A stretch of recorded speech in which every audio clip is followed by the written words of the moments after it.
नमस्कार, जय जोहार। आप देख रहे हैं तेजी से बढ़ता न्यूज एटीवी न्यूज चैनल।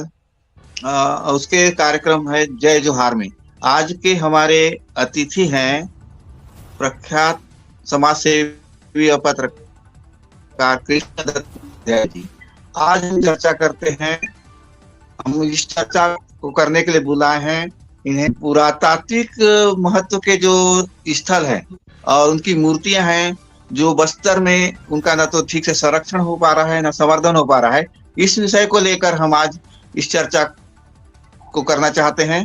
तो हमारे अतिथि महोदय कृष्णदत्त उपाध्याय जी को जय जोहार, जय छत्तीसगढ़। और हमारे एटीवी न्यूज के ओनर हैं केशव पंडित जी। आज की इस चर्चा में वो प्रमुख रूप से शामिल है। उपाध्याय जी, इस संबंध में आप से क्या कहना चाहेंगे? पुरातात्विक महत्व के स्थलों और मूर्तियों के संरक्षण और संवर्धन की दिशा में पुरातत्व विभाग की भूमिका क्या है, उस पर सवाल है। सबसे बड़ी चीज ये है, बस्तर जो है पूरे देश और दुनिया के लिए आकर्षण का केंद्र है। यहाँ पर वन अंचलों में बहुत बड़ी संख्या में पुरातात्विक महत्व के धरोहर जो अपने स्वर्णिम इतिहास को संजोए हुए थे। लेकिन अत्यंत दुख की बात है, चिंता की बात है कि पुरातत्व विभाग अपने पुरातात्विक महत्व के जो पुरावशेष हैं उनको संरक्षित नहीं रख पा रहा है, सुरक्षित नहीं रख पा रहा है और धीरे धीरे वो अपने अस्तित्व को खोते चले जा रहे हैं।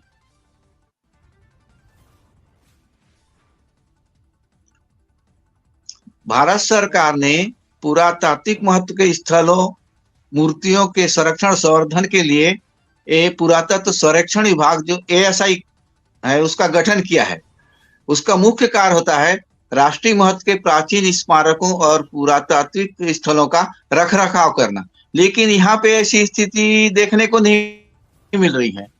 और अभी हाल फिलहाल की घटना आप देखेंगे भोंगापाल की, जहाँ पे पुरातत्व विभाग जो सदियों पुरानी शिव की प्रतिमा थी उसे किस कदर खंडित कर दिया गया शरारती तत्वों द्वारा। और वहां पर किसी प्रकार के न शासन द्वारा न प्रशासन द्वारा सुरक्षा की दृष्टि से कोई व्यवस्था की गई है, न वहां पे कुछ सीसी कैमरे हैं, न चौकीदार की व्यवस्था है। तो आए दिन इस तरह की अन्य स्थलों पर भी ऐसी घटनाएं यथागथा होती रहती हैं, लेकिन इस पर कोई कार्य नहीं हो पा रहा है। आपने बिल्कुल निश्चित सही बोला कि निश्चित ये ना जो पुरावशेष हैं जो बस्तर के इतिहास को नहीं पूरे हिंदुस्तान के इतिहास को अपने आप में संजो कर सहेज कर रखे हुए हैं। आपको यहाँ पर मैं बताऊं 5वीं 6वीं शताब्दी के गढ़ धनौरा है जो केसकाल से मात्र 3 किलोमीटर की दूर पर लगा है। उसे केंद्रीय पुरातत्व विभाग ने संरक्षित घोषित किया है। लेकिन आपको ये बताऊं कि इनके देखने की तो जो कुछ बात है ये इनका इतिहास भी बदल देगा। आप गढ़धनौर में जाके देखेंगे जो शिवलिंग है जिसे बताया जाता है 5वीं 6वीं शताब्दी का। लेकिन अब वहीं पर जो शिलालेख लगा हुआ है वो अब कुछ और ही बयां कर रहा है।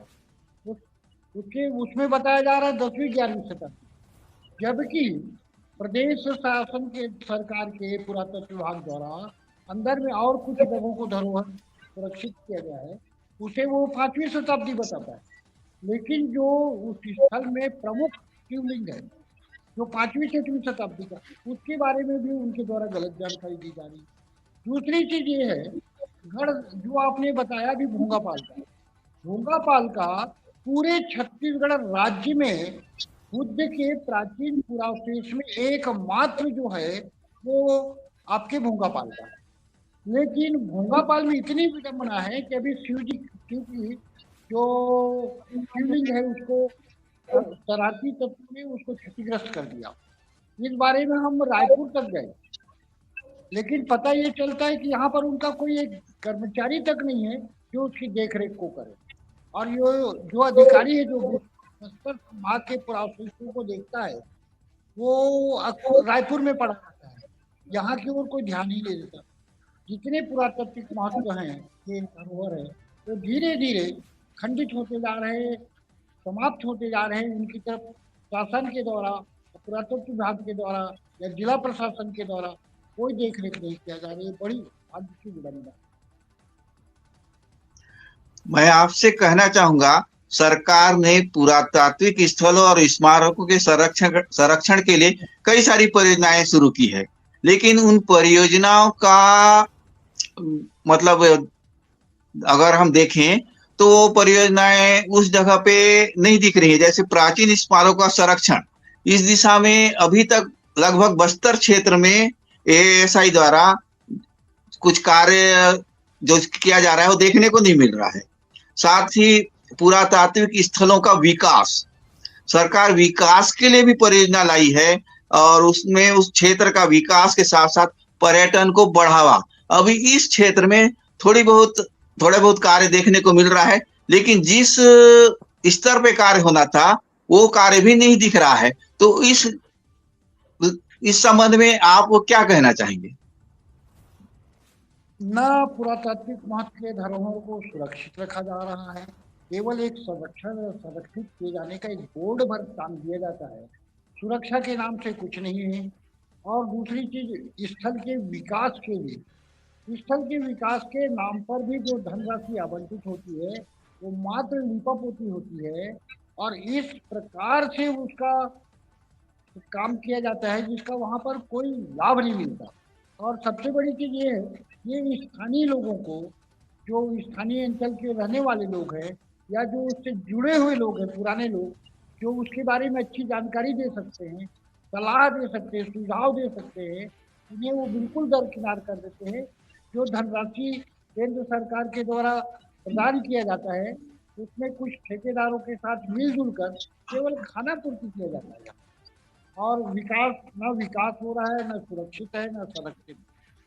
ये खाना पूर्ति हो रही है। शिक्षा और जागरूकता के माध्यम से भी मतलब इन स्मारकों के महत्व के बारे में लोगों को बताए जाने का कार्यक्रम सरकार कई प्रकार से चला रही है, लेकिन यहाँ पे लोगों को इस संबंध में जानकारी उपलब्ध नहीं हो पाती है, केवल कागजी खाना पूर्ति हो रही है, ऐसा मेरा मानना है। और आप इस संबंध में ज्यादा अच्छी जानकारी रखते हैं, तो आप क्या कहना चाहेंगे? लोगों को क्या इस संबंध में जागरूक किया जा रहा है? अपनी पुरानी धरोहर को किस तरह से हम संरक्षित करें, कैसा संवर्धन करें? सरकार अपनी जो योजनाएं ला रही है उन योजनाओं का क्रियान्वयन क्यों ठीक से नहीं हो पा रहा है? इसमें कहाँ पे गलती हो रही है हम लोगों से? गाहे बगाहे कभी कभी यहाँ पर इसके लिए कार्य होता है, लेकिन सबसे बड़ी चीज है स्थानीय लोगों को इसकी जानकारी नहीं दिया। समय समय पर कोई पत्रकार इसके बारे में लिख देता है, कोई जानकारी दे देता है तो समाचार पत्रों में आता है। वास्तविक में अंचल के लोगों को, पूरे क्षेत्र के लोगों को स्वयं नहीं मालूम यहाँ का इतिहास, स्वयं नहीं मालूम यहाँ का महत्व, स्वयं नहीं मालूम यहाँ की कोई कहानी जो है। और इसलिए स्थानीय लोग, जो क्षेत्र के लोग, केवल घूमने भ्रमण करने जाते हैं और इसी कारण स्थानीय लोगों को जानकारी न होने के कारण ही होता क्या है, जो मूर्तियों को घसने की या फोड़ने की या उसको नुकसान पहुंचाने का यहाँ गांव में एक प्रचलन सा है, लोगों में एक भ्रांति है कि मोहनी बनाने के लिए अक्सर पुरातन काल के मूर्तियों को खुरच कर ले जाया जाता है और कई मूर्तियां इस मनोवृत्ति के चलते, इस अफवाह के चलते नष्ट होते जा रही है। आप यहाँ पर केतकाल में गढ़धनौरा है, आपके बड़े खौली में है, बदवर में है, भोंगापाल में है, ये पूरा अंचल पुरातात्विक महत्व के धरोहरों से अटा पड़ा हुआ है। लेकिन ये इन लोगों के बारे में कोई जानकारी, डॉक्यूमेंट न शासन करवा रही है, न विभाग करवा रही है, न स्थानीय लोगों में जागरूकता लाई जा रही है और बिल्कुल ही नजरअंदाज सा किया जा रहा है शासन प्रशासन के द्वारा। अभी जो घटना हुई थी ये फरसगांव ब्लॉक की घटना है, लेकिन उसके बावजूद भी प्रशासन ने इस संबंध में किसी प्रकार का शरारती तत्वों ने इसे तोड़फोड़ करने के जो कार्य किया उसके संबंध में ग्रामीणों ने जाकर जिला मुख्यालय में उच्च अधिकारियों को सूचना भी प्रेषित की, लेकिन देखा गया उसके बावजूद प्रशासनिक स्तर पर इस संबंध में किसी प्रकार के लिए कोई कार्रवाई नहीं हुई, ना उसका रखरखाव जैसे पहले चल रहा था वही है। वहां सुरक्षा की दृष्टि से भी किसी प्रकार की कोई व्यवस्था नजर नहीं आती है, और आज भी ग्रामीण अपने स्तर पर वहां पर जो भी देख रेख कर रहे हैं, लेकिन ऐसी घटनाएं यदा कदा और अन्य जगहों पर भी होती है, लेकिन न शासन से, न प्रशासन से, न विभाग विभाग तो केवल नाम का है, खाना पूर्ति हो रही है। बस्तर में इस प्रकार की घटनाएं, कोई मूर्ति ले जा रहा है, कोई खंडित कर रहा है, हमेशा हो रही हैं, लेकिन कार्रवाई का न होना, प्रशासन की चुप्पी काफी गंभीर समस्या है। इस संबंध में क्या करना चाहिए और कहाँ इस संबंध में लोगों को बताना चाहिए और किस तरह की जागरूकता फैलाएं ताकि ऐसी घटनाएं ना हो? भोंगापाल जो है, मैंने जैसे बताया कि पूरे छत्तीसगढ़ प्रांत का एकमात्र ऐसा पुरातात्विक धरोहर स्थल है जहाँ बुद्ध के पुरातात्विक धरोहर है, और मैं उस स्थल से सीधा जुड़ा हुआ हूँ और समय समय पर जाता रहता हूँ। सबसे पहली जानकारी मुझे वहाँ के एक स्थानीय व्यक्ति ने भेजा, और मैंने जब देखा तो मुझे बहुत दुख हुआ और बड़ी चिंता हुई। तो मैंने तुरंत उसको जिले के कलेक्टर सहित सभी सक्षम और वरिष्ठ अधिकारियों को मैंने भेजा और निवेदन किया कि उस पर कार्रवाई किया जाए। किंतु देखने में ये आया, जिला प्रशासन के द्वारा, पुलिस के द्वारा या पुरातत्व विभाग के द्वारा इस पर कोई भी कार्रवाई नहीं किया गया, और मात्र जो पुरातत्व विभाग की एक अधिकारी, महिला अधिकारी है, वो आई और कुछ कागज लिखकर थाने में दी, लेकिन पुलिस भी जैसी कार्रवाई करना था वैसा नहीं किया। न प्रशासन के द्वारा वो सजगता दिखाई गई। शायद उनको इस पुरातात्विक धरोहरों के महत्व के बारे में सही जानकारी नहीं है, या ये इसको नजरअंदाज कर देना चाहते। इस कारण जो भोंगापाल के मामले में जो अपेक्षित था, जो कार्रवाई होना था, वो बिल्कुल कार्रवाई नहीं किया गया, और आज भी वहाँ की जो हमारी पुरातात्विक धरोहर है वो खतरे में है, और उनकी सुरक्षित रखने के लिए कोई उपाय नहीं किया गया है। ये बड़ी भाग्य की विडंबना है। अच्छा, हम ऐसा कह सकते हैं पुरातत्व विभाग इन सब चीजों के लिए मतलब गंभीर नजर नहीं आता, तो और क्या किया जाए जिससे हमारा ये जो पुरातत्व की पुरानी मूर्तियां हैं, इन्हें किस तरह से संरक्षित किया जाए, इसका संवर्धन कैसा हो? शासन तो कई सारी योजनाएं लेके आ रही है, लेकिन उन योजनाओं को जमीनी स्तर पर, जमीनी धरातल पर क्रियान्वयन नहीं हो रहा है। और भोंगापाल की घटना के बाद वहां तो हो जाना चाहिए था, चौकीदार की व्यवस्था तक नहीं हुई, न वहां पे सीसी कैमरे लगे हैं। आज भी आगे चल के घटना होने की संभावना बनी हुई है। ग्रामीण अपने स्तर पर वहां की सुरक्षा व्यवस्था को अब तक करते आ रहे हैं और कर रहे हैं। लेकिन गिरीश जी, मेरा मानना थोड़ा सा अलग है। मैं ये मानता हूं कि अगर थोड़ा सा बदलाव जो है कर दिया जाए नियमों में, जो धार्मिक धरोहरें हैं वो धर्म को ही सौंप दी जाएं, क्योंकि जो पुरातत्व विभाग के लोग हैं वो तो पूजा अर्चना तो कुछ करेंगे नहीं जाकर के, या कुछ बहुत सारी चीजें तो अपने आप में वो उनका संरक्षण हो जाएगा। अगर वहां पर पूजा पाठ शुरू हो जाएगा तो जाहिर सी बात है जो हमारी पुरानी मूर्तियां हैं, पुराने मंदिर हैं, जहां लोग जा रहे हैं, एक तरह से पूरी सुरक्षा के घेरे में वो आ जाता है। क्योंकि जहां धर्म के जो चीजें हैं, जैसे ये जो स्क्रीन पर जो दिख रहा है, अगर यहाँ पूजा पाठ शुरू हो जाए और एक मंदिर का अगर स्वरूप आकार अगर ले ले, तो हमें रखाने की भी आवश्यकता नहीं पड़ेगी, क्योंकि दिन रात भक्तों का आना जाना शुरू हो जाएगा। और एक तो फायदा भी सरकार को होगा। फायदा ये होगा कि जो मंदिर है, इसका चढ़ावा तो वैसे ही 8 लाख मंदिरों का भारत सरकार को जाता है, तो उनमें से ये मंदिर और ये धार्मिक धरोहरें और शामिल हो जाएंगी, तो जो चढ़ावा भक्तों का है वो भी सरकार को जाएगा। राज्य सरकार का फायदा है इसमें। और हर महीने एक अच्छी खासी जो है कमाई जो मंदिरों से आती है राज्य सरकारों को, उनमें से ये धार्मिक धरोहरें अगर शामिल कर दी जाती मंदिरों में, तो एक तो सुरक्षा भी हो जाएगी, सुरक्षा भी सरकार को नहीं करनी पड़ेगी, और दूसरा पैसा भी आना शुरू हो जाएगा जो राज्य के विकास के कार्यों में भी लगाया जा सकता है। केवल मूर्तियां जो पुरानी हैं उनके रखने से कोई फायदा नहीं है। मेरा ये मानना है कि अगर हम धर्म की दृष्टि से देखें तो इनको जो है वो वापसी उनकी होनी ही चाहिए। और ये चीजें कब तक जो है रोकी जाएंगी, ये भी ध्यान देने वाली बात है। तो पुरातत्व विभाग को लेटर केवल लिखने से काम नहीं चलेगा।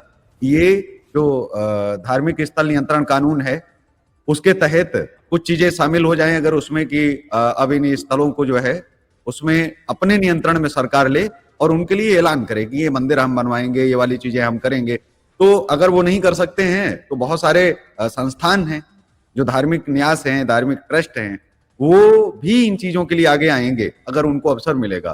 तो मांग ऐसी होनी चाहिए जिसका एक इलाज हो सही रूप में अगर हम देखें, क्योंकि ये कोई इलाज मुझे नहीं दिखता है कि अगर हम आज 2 अधिकारियों को जगह देंगे तो अधिकारी तो सोते हैं, उनका ना तो कोई पूजा पाठ में विश्वास है, ना कोई धर्म में, ना धरोहरों में, ना संस्कृति में, ना किसी चीज में।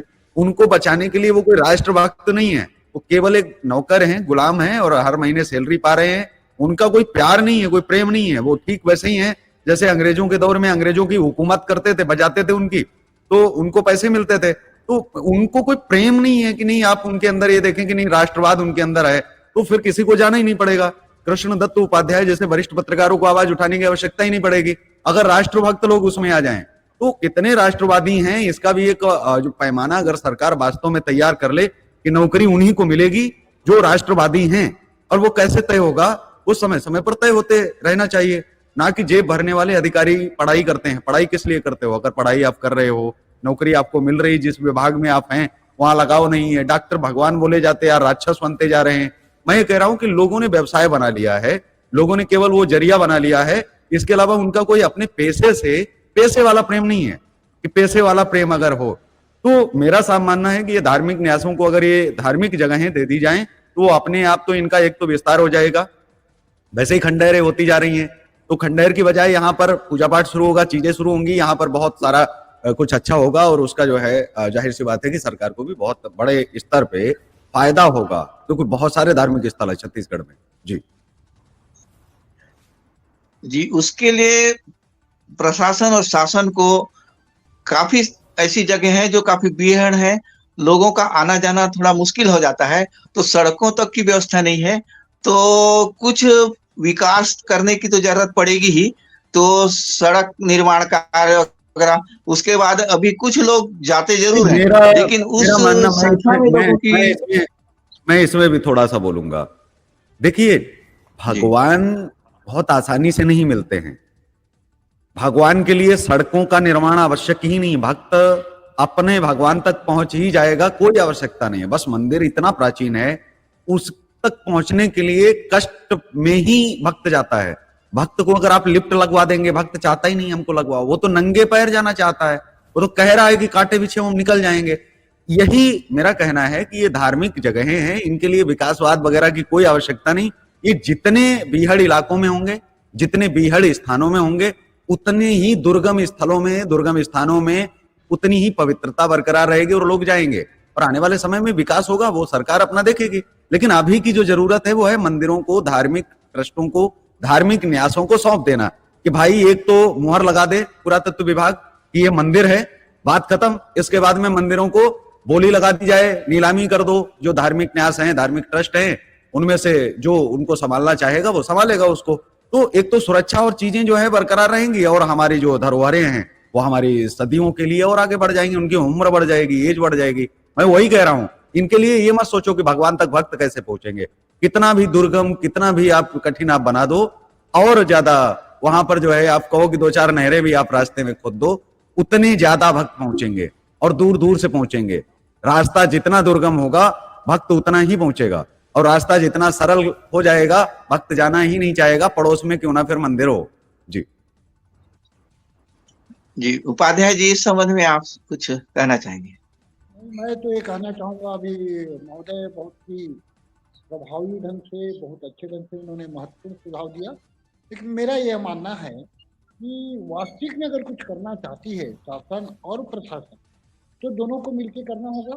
पुरातत्व विभाग के भरोसे बैठना बिल्कुल गलत होगा। अभी तक जो हो रहा था वैसा ही होगा, बचेंगे नहीं ये पुरातत्विक महत्व। इसलिए प्रशासन विशेषकर जिला प्रशासन को चाहिए, यहाँ पर ब्लॉक स्तर, जिला स्तर पर, पंचायत स्तर पर, जनपद स्तर एक कमेटी बनाए और ये कमेटी बनाकर यहाँ के बारे में, जिले में कम से कम जिले के बारे में, कि जिले में कहाँ कहाँ पर हमारा जिला का गौरव माना जाए, उसे जिला का वैभव माना जाए, जिला का इतिहास माना जाए और वहां पर अंकित किया जाए कि जिले में हमारे ये पुरातात्विक महत्व के, यहाँ के जिले के स्वर्णिम इतिहास, गौरवशाली इतिहास ये है, उसको दर्शाया जाए। उसी प्रकार से अनुभाग, तहसील, जनपद तक और ग्राम पंचायत तक जाओ ये मामला, और इनके बारे में हर जिले में, हर ब्लॉक में इसके बारे में जानकारी होनी चाहिए। और जानकारी होने के साथ ही जैसा अभी महोदय बता रहे थे, वैसा ही इनको उस अंचल के, केवल उस गांव नहीं, क्योंकि जो भी पुरातात्विक महत्व के क्षेत्र जगह है वो पूरे ब्लॉक और तहसील और प्रदेश की धरोहर है, तो कम से कम ब्लॉक स्तर की कमेटियां बनाई जाए। और ब्लॉक स्तर की कमेटी में वहाँ के जैसे राष्ट्रवादी लोग हों, धार्मिक लोग भी हों, जो धार्मिक आस्था भी रखते हैं। और एक बात रही, जैसे अभी महोदय बोल रहे थे कि उनको अगर नीलाम कर दिया जाए या आए, मैं आपको ये बता दूं, मैं बस्तर में रहता हूँ, अधिकांश जगह जाता हूँ, यहाँ पर इतना भी चढ़ावा नहीं चढ़ता कि उनके 2 पैसे से दिया जलाया जा सके या पता चला वहाँ का प्रसाद हो जाए। जब साल में विशेष पर्व होते हैं, जैसे आपका भोगापाल, वो केवल महाशिवरात्रि पर, पूर्णिमा पर वहां पर जो लोग जाते हैं, जय वैसे ही गढ़धनौरा में साल में 2-3 पर्व आते हैं, तब वहां पर लोग जाते हैं।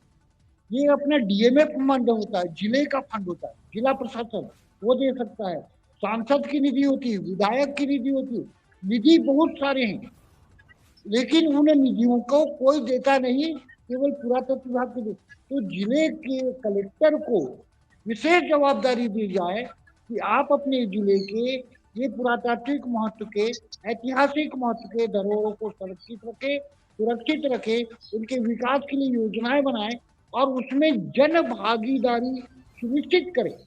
वहाँ के उस पर आस्था रखने वाले, उन पर भरोसा रखने वाले को भी उनसे जोड़े और उनकी सलाह के अनुसार, देखा गया ये है, शासन से पैसा आता है, लेकिन वो जो सरकारी अधिकारी जो धार्मिक आस्था नहीं रखता, केवल पैसे पर विश्वास रखता है, वो बंदर बाट कर लेता है, केवल वहां कुछ लोहे के, प्लास्टिक के कोई कृत्रिम निर्माण कर देता है, लेकिन वास्तविक में धार्मिक आस्था के अनुकूल और आवश्यकता के अनुकूल कार्य नहीं हो पाता। तो जब स्थानीय लोग जुड़ेंगे तो उसको जानकारी देंगे। और मेरा तो एक कदम और आगे है कि जिले के जो पाठ्य पुस्तकें होती है, जिले की पाठ्य पुस्तकों में भी उन जिले के बारे में जानकारी कम से कम मिडिल स्कूल, हाई स्कूल के बच्चों को होना चाहिए। उनके जिले में ये पुरातात्विक महत्व के और ये अच्छी जगह पर है, यहाँ का इतिहास भी थोड़ा सा अंकित होना चाहिए, ताकि लोगों में एक जागरूकता आए और इन स्थलों का विकास हो। अभी सरकार कुछ क्षेत्रों में पर्यटन को बढ़ावा देने के लिए उसे थोड़ा विकास की है। जो केशकाल का अगर हम बात करें तो टाटा मारी हो गया, घाट के नीचे की बात हुई, कुछ कार्य शुरू तो हुए हैं, लेकिन उसमें भी निर्माण कार्यों में काफी अंदर बाहर का खेल चल रहा है, इसलिए जिस पैमाने पे कार्य होना चाहिए वो नहीं हो पा रहा है। और लेकिन जिला प्रशासन हो और आम जनप्रतिनिधियों को इस संबंध में आगे आकर प्रयास करने की बहुत जरूरत है। जी जी जी, अभी आपने बहुत सही पॉइंट। बस्तर जिले में पर्यटन को बढ़ावा देने के नाम से प्रति वर्ष करोड़ों करोड़ों रुपया, ये जो बस्तर को प्रयोगशाला बनाने वाले अधिकारी इसको खर्च कर देते हैं और बंदर बाट कर लेते। अभी आपको राष्ट्रीय राजमार्ग में एक लीम दरगाह के नाम से एक इन्होंने एक नया स्थान चयनित किया और डेवलपमेंट किया, आज उसमें करोड़ों रुपए फूक दिए। मैं अभी जहाँ पर बैठा हूँ ये पंचवटी है, ये बहुत ही आकर्षक स्थान है, लेकिन इस स्थान पर इन्होंने ध्यान नहीं दिया। यहाँ करोड़ों रुपए की पर्यटन विभाग के द्वारा बनाया गया मोटल वगैरह है, वो खंडहर का खंडहर पड़ा हुआ है। और टाटामारी जहाँ की प्राकृतिक सौंदर्यता, नैसर्गिक छटा, जो मूल जो चीज है उसकी मौलिकता को खत्म किया जा रहा है। वहाँ वन्य प्राणियों को भागना पड़ रहा है, वहाँ जीव जंतु विनाश हो रहे हैं, उसकी मौलिकता को खत्म किया जा रहा है। पर्यटन विकास के नाम से जो कृत्रिम विकास किया जा रहा है, जो कृत्रिम निर्माण कार्य किया जा रहा है, ताकि उसमें पैसा मिले और पैसे का बंदरबाट हो जाए। वास्तविक में वहाँ की मौलिकता, वहाँ की नैसर्गिक सौंदर्यता, वहाँ के जीव जंतु वन्य प्राणी, उनको भी सुरक्षित संरक्षित रहने के लिए कुछ नहीं किया। पर्यटन विकास के नाम पर भी केवल अधिकारियों की अफसरशाही चल रही है। स्थानीय लोगों को जोड़ा ही नहीं जा रहा है। जब तक स्थानीय लोगों को जोड़ा नहीं जाएगा और तब तक पर्यटन विकास का काम ठीक से नहीं हो पाएगा और धरातल पर इसके कोई परिणाम नहीं दिखेंगे। सरकार ने अपनी जिम्मेदारी तो खत्म कर दी, एएसआई का गठन कर दिया, वो उन स्मारकों की रखरखाव के लिए, उसके विकास के लिए, लेकिन अगर हम देखें तो बस्तर में ये सब कुछ देखने को नहीं मिल रहा है। कुछ नहीं इस संबंध में बस्तर तो एक प्रयोगशाला है अधिकारियों का और खजाना है। सोने की अंडा देने वाली मुर्गी की तरह इसको समझते हैं। अधिकारी आते हैं, राजकोष से पैसा स्वीकृत करवाते हैं, आवंटन करवाते हैं और उसका फिर समायोजन और सफा चट करके बंदर बाट करके चले जाते हैं, क्योंकि इनके ऊपर कोई जवाबदेही सुनिश्चित नहीं किया गया आज तक कि जो भी योजना शासन के द्वारा बनाई जाएगी, जिस अधिकारी के द्वारा बनाई जाएगी, अगर वो योजना सक्सेस नहीं हुआ, उसको जो उद्देश्यों को पूरा नहीं हुआ, कोई जवाबदेही तय नहीं है। इसलिए जो भी धनराशि आ रही है वो केवल बंदरबाट में चला जा रहा है, धरातल पर उसका कोई परिणाम नहीं दिखता।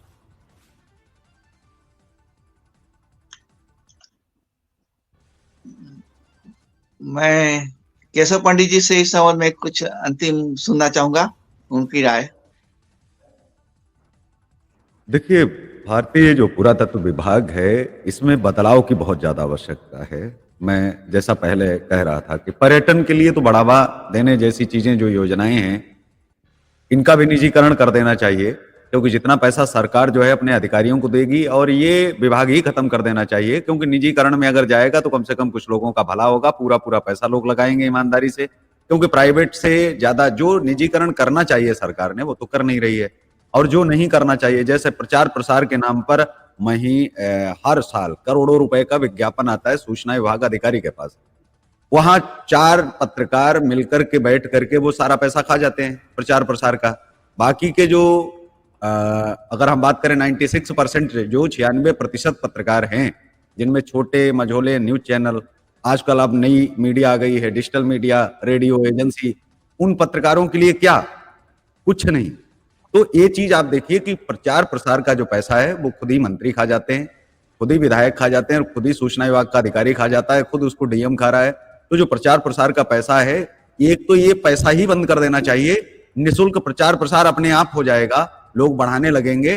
प्रचार प्रसार अगर करना ही है, अधिकारियों के अंडर में होना ही नहीं चाहिए कि अगर इतना कोई बढ़ाएगा तो वो सरकारी पैसा उसको यहां से इतना मिल जाएगा, उसको दिखाना पड़ेगा। समस्या ये है कि इस देश में अब जो सरकारें आ रही हैं वो राष्ट्रवादिता की बात तो कर रही हैं। राष्ट्रवादी कितना है, क्योंकि वो सरकार बदलने से सिस्टम नहीं बदल रहा है, सिस्टम में तो वही लोग हैं। आपकी एफआईआर लिखने वाला कौन है? वो 8वीं पास है, एक तरह से आप समझ लीजिए उसको, वो बैठा है, जमा है, उसका वो उससे एफआईआर लिखवाई जा रही है। जो इन्वेस्टिगेशन ऑफिसर है उसकी पढ़ाई का स्तर आप देखिए। अब जिसको जो जज बना बैठा है, जो फैसला सुना रहा है, उस व्यक्ति को इन्वेस्टिगेशन ऑफिसर बनाया जाना चाहिए, क्योंकि वह व्यक्ति दूर से जान सकता है, समझ सकता है। तो हमारी जो पढ़ाई लिखाई और जो एजुकेशन है उसमें बदलाव बहुत जरूरी है, जिसमें अब राष्ट्रवादी विचारधारा जो खत्म होती जा रही है, केवल भगत सिंह अब केवल शौक रह गया है कि नहीं भाई भगत सिंह की हम फोटो लगाएंगे, भगत सिंह बनने के लिए कहीं बेटे तैयार नहीं हो रहे हैं। तो जो हमारे प्रशासन की जो कमी है, उसमें बस कमी यही है कि जो उनमें बच्चे जाते हैं, मेहनत करके जाते हैं, लेकिन क्या है कि बड़े बाप की बिगड़ी हुई औलादें हैं, जिनको सत्ताएं तो सौंप दी गई और प्रशासनिक अधिकारी उनको बना दिया गया, लेकिन वो कभी इस पद का महत्व तो कभी समझ ही नहीं पाएंगे कि एक जिलाधिकारी क्या होता है। जो लोग आए हैं वास्तव में, और नीचे तबके से उठकर के जो लोग आए हैं वो मेहनत करते हैं, ऐसे भी जिलाधिकारी हैं, ऐसे भी पुलिस अधीक्षक है, ऐसे भी पुरातत्व विभाग में बैठे हुए लोग हैं जो बहुत वाकई में ईमानदारी से काम करना चाहते हैं, लेकिन उनको करने नहीं दिया जा रहा है। उनको बोला जा रहा है क्यों काम कर रहे हो भाई, वेतन आ रहा है आपको, पैसा मिल रहा है खाने को, कोई दिक्कत नहीं, काम करोगे पैसा नहीं मिलेगा, काम नहीं करने का पैसा मिल रहा है आपको, तो बंदरवाट कर रहे हैं, कोई पूछने वाला नहीं रह गया है। आज आरटीआई में क्या सीमित रह गया है, एजुकेशन रह गया है, हॉस्पिटल रह गए हैं, कितनी आरटीआई पुरातत्व विभाग को लेकर के डाली गई। पुरातत्व विभाग को लेकर के विपक्ष बोलना नहीं चाहता क्योंकि उसमें अनपढ़ लोग हैं, उनको मालूम ही नहीं पुरातत्व विभाग किस चीज को लेकर के बना है, बस बना है इतना मालूम है। लेकिन क्या हमारी धरोहर है, धरोहर पर अगर एक सवाल पूछ लिया जाए, मुझे नहीं लगता है कोई विधायक इस चीज को सही ढंग से प्रेजेंट कर पाएगा उस बात को वहां जाकर के। तो कभी ना कभी तो बात होनी चाहिए। शीतकालीन सत्र चलते हैं, संसद चल रही है, उसमें एक भी व्यक्ति आगे आने वाले समय में ये नहीं बोला कि पुरातत्व विभाग क्या कर रहे हैं, और इतने वर्षों से 75 वर्षों का इतिहास हमने धीरे धीरे खो दिया। अरे इससे अच्छे तो वक्फ बोर्ड वाले हैं, कम से कम जिस जमीन पर कब्जा करते हैं उस पर कुछ ना कुछ बना देते हैं, उसका विकास शुरू हो जाता है। और 17 लाख एकड़ उन्होंने घेर ली। पुरातत्व विभाग वालों को तो मार मार के बाहर भगा दिया जाता है, ये सर्वे तक नहीं कर सकते इस देश में। इनकी हालत तो ऐसी हो गई है, थोड़े दिन के बाद में रिटायरमेंट नहीं, बीएसएनएल की तरह ये सब प्राइवेट कर दिए जाएंगे। निजीकरण क्यों मोदी के द्वारा किया जा रहा है? ये अधिकारी मेहनत नहीं करते, काम नहीं करते हैं। वही एक व्यक्ति एयरटेल की सिम लेना पसंद करता है, बीएसएनएल की नहीं। क्यों? इसलिए क्योंकि जब बीएसएनएल अधिकारी के पास आप जाइए तो कहेगा आप राशन कार्ड ले आओ, आधार कार्ड ले आओ, जन्म प्रमाण पत्र ले आओ। जैसे भाई सिम का लाइसेंस मांग रहे, गन का नहीं। उनको ये समझाना पड़ता है, काम नहीं करना, 3 दिन दौड़ाएंगे। और वहीं आप एयरटेल के आप प्राइवेट सेक्टर में आप पहुंच जाइए उनके ऑफिस में, कहेंगे कि सर बस साथ के साथ ही आप सिम ले लीजिए, ये हमारी ये योजनाओं है, कौन सी आप जो है चूज करते हैं। तो ये आप देखिए कि जब चीजें निजीकरण में अगर जाएंगी तो काम होगा।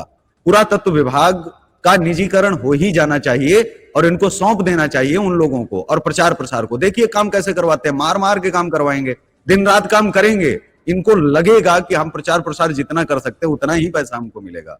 एक्चुअली ये मार्केटिंग है, ये सरकारी मार्केटिंग नहीं, इसका निजीकरण होना बहुत जरूरी है। अगर ये हो जाए तो मैं ये कह रहा हूं कि उसमें आने वाले बच्चे जो हैं, जो धरोहरें बचाना चाहते हैं, उनको एक तो अवसर मिलेगा, और बहुत सारी हमारी धरोहर जो जा रही हैं वो हमारे पास आ जाएंगी। तो इसका निजीकरण सिर्फ एकमात्र विकल्प है। फिर निजीकरण और प्रशासन मिलकर के काम करेगा तो मुझे लगता है कि एक शानदार, कहीं ना कहीं एक बहुत बेहबाक और बहुत बेहतर चीज जो है वो होगी, जो लोग चाहते हैं। तो निजीकरण भी आवश्यक है, और जो सरकारी जो तबका है वो तो फिर मिलके काम करेंगे जी। आज की चर्चा को अब हम यही समाप्त करते हैं। फिर अगले समय में कुछ नए टॉपिक पर हम चर्चा करने के लिए फिर उपस्थित होंगे। जय छत्तीसगढ़, जय जोहार, जय हिंद।